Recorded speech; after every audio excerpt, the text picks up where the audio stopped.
Bonjour, bienvenue sur Allo Finance. Bonne nouvelle pour Vinci, la nouvelle ligne ferroviaire Tours-Bordeaux a été finalisée hier. Un catalyseur positif pour le titre, notamment dans la mesure où ces travaux vont venir doper le carnet de commandes du groupe. Alors, le projet de ligne à grande vitesse qui va donc relier Tours à Bordeaux est long de 302 km avec 38 km de raccordement vers le réseau ferré classique. Le projet représente un investissement total de 7,8 milliards d'euros, dont 6,2 milliards rien que pour le montant des travaux. Il constitue le plus important partenariat public-privé jamais signé dans le domaine ferroviaire en France et l'un des plus importants projets d'infrastructure lancés dans le monde au cours de la dernière décennie.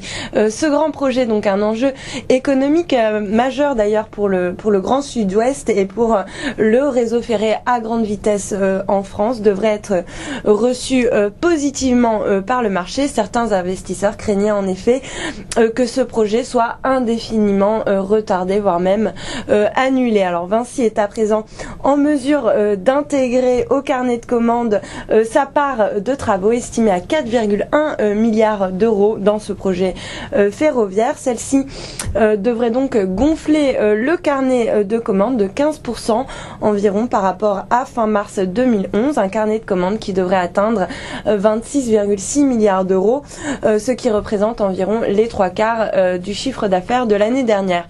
Le groupement assurera la conception, le financement, la construction et l'entretien dans le cadre donc de la concession d'une durée de 50 ans sur cette liaison ferroviaire de 300 km qui reliera donc Tours à Bordeaux et implique d'ailleurs la construction de près de 400 ponts et viaducs. Donc un projet quand même assez pharaonique.